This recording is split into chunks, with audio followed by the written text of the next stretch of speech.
우리 하나님 아버지와 주 예수 그리스도로부터 오는 은혜와 평강이 오늘 여러분 모두에게 함께 하시기 바랍니다. 오늘은 8월 3일 수요일입니다. 오늘 하나님이 주시는 말씀은 사무엘하 3장 1절부터 11절까지 같이 은혜를 나누겠습니다.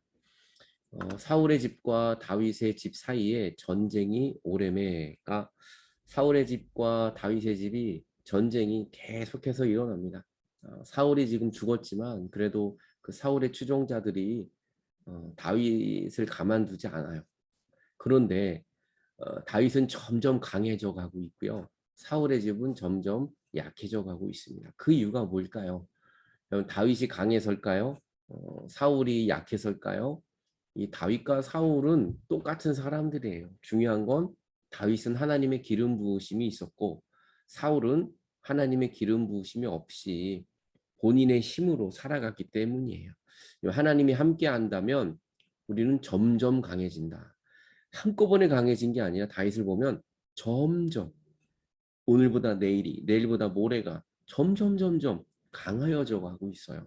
여러분 우리가 지금 많이 힘든 시대 속에 살고 있습니다. 또 코로나 시대, 지금 경제적인 위기 속에 하지만 그 가운데서도 하나님은 다윗을 점점점 강하게 해주고 계십니다. 그리고 다윗은 사울의 집을 없애지 않아요. 다윗이 나서지 않습니다. 사울을 죽이는 것도 다윗은 하지 않았어요. 하나님께 맡겼어요. 다윗이 두잉하지 않고 하나님이 두잉하셨어요. 여러분 우리가 일하면 안 돼요. 하나님이 일하셔야 됩니다. 하나님이 움직이셔야 돼요. 하나님이 두잉하는 것입니다. 내가 두잉해서는 안 됩니다. 그것은 죄를 낳고 범죄를 낳게 되는 것입니다. 오늘도 하나님이 우리 집을 움직여 주시고 하나님이 여러분을 움직여 주시고 하나님이 함께 하실 때 우리는 점점 강하여지게 될 것입니다. 다윗이 헤브론에서 아들을 낳아요. 맏아들은 암논이었고요. 이 암논 맏아들은 어떻게 보면 다윗의 이제 대를 이으는 그런 왕이 될 사람이지만 나중에 이제 좀 아픔을 겪게 되죠. 이 아들은 이스라엘 여인 아히노암의 소생이었고요. 또 둘째를 낳는데 둘째는 길르압이었습니다. 갈멜 사람 나발의 아내였던 아비가일의 소생이었죠. 그리고 셋째는 압살롬이라는 아들이었어요.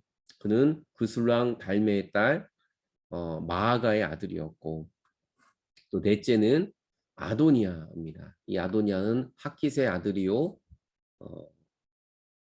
다섯째는 스바디아였고요. 아달의 아들이고 다 이 아내 이름이 달라요.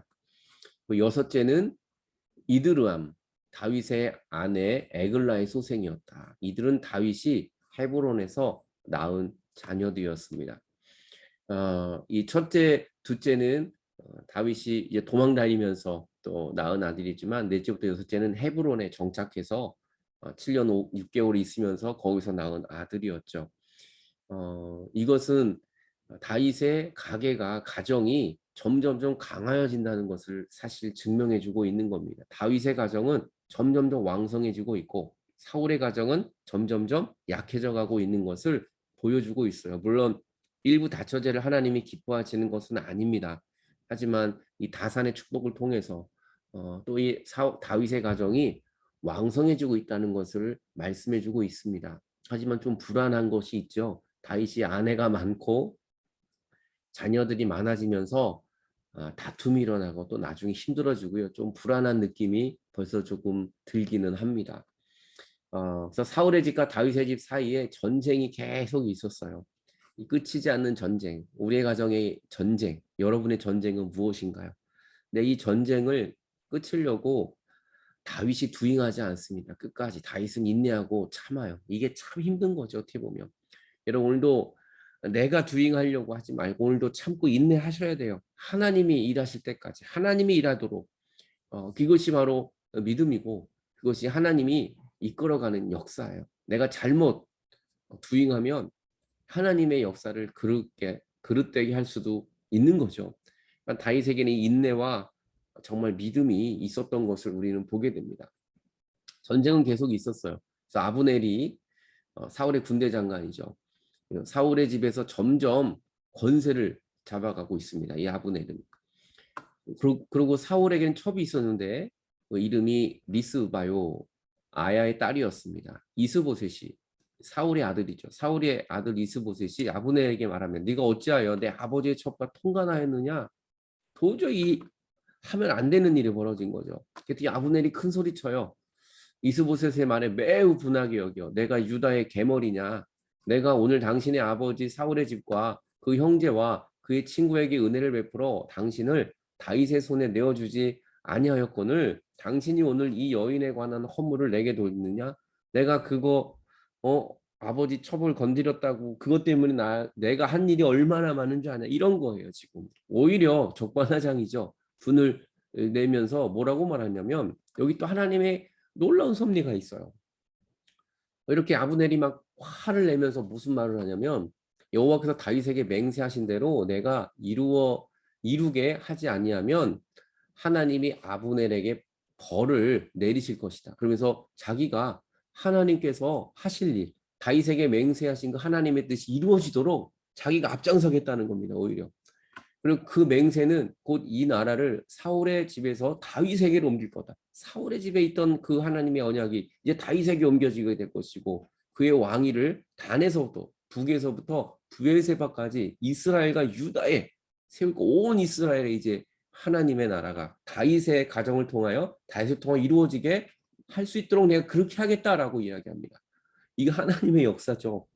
어, 이 이 다윗의 사울의 아들 이스보셋이 아브넬에게 어떻게 우리 아버지 첩과 통관했느냐 이렇게 말했는데 이것이 화나게 하면서 아브넬을 오히려 아브넬이 하나님의 역사에 동참하게 하는 이거 하나님이 하시는 일이죠. 우리가 할 수 있는 일이 아니에요. 하나님은 모든 것을 협력해서 선을 이룰 수 있도록 인도해 주시는 겁니다. 그랬더니 이스보셋이 아브넬을 두려워하여 한마디도 하지 못해요. 하나님이 하시는 일은 모르는 거예요. 오늘도 주님은 악을 선용하시고요. 악을 통해서도 놀라운 역사를 나타내십니다. 그 하나님이 우리를 통하여 못할 일이 어디 있으시겠어요? 올 여름의 고난을 통하여 어려움을 통하여 하나님은 더 큰 하나님의 뜻을 나타내 주실 것입니다. 믿으십시오. 주님은 못할 일이 없으십니다. 기도하겠습니다. 하나님 아버지, 다윗처럼 인내하고 또 인내하고 인내하게 하여 주옵소서. 내가 나서지 않고 하나님이 일하시는 하나님이 움직이시는 놀라운 역사를 보게 하여 주옵소서. 우리에게 인내를 주시고 믿음을 주옵소서. 예수님 이름으로 기도하옵나이다. 아멘. 오늘도 말씀에 동참해 주셔서 감사합니다. 저는 내일 또 뵙도록 하겠습니다.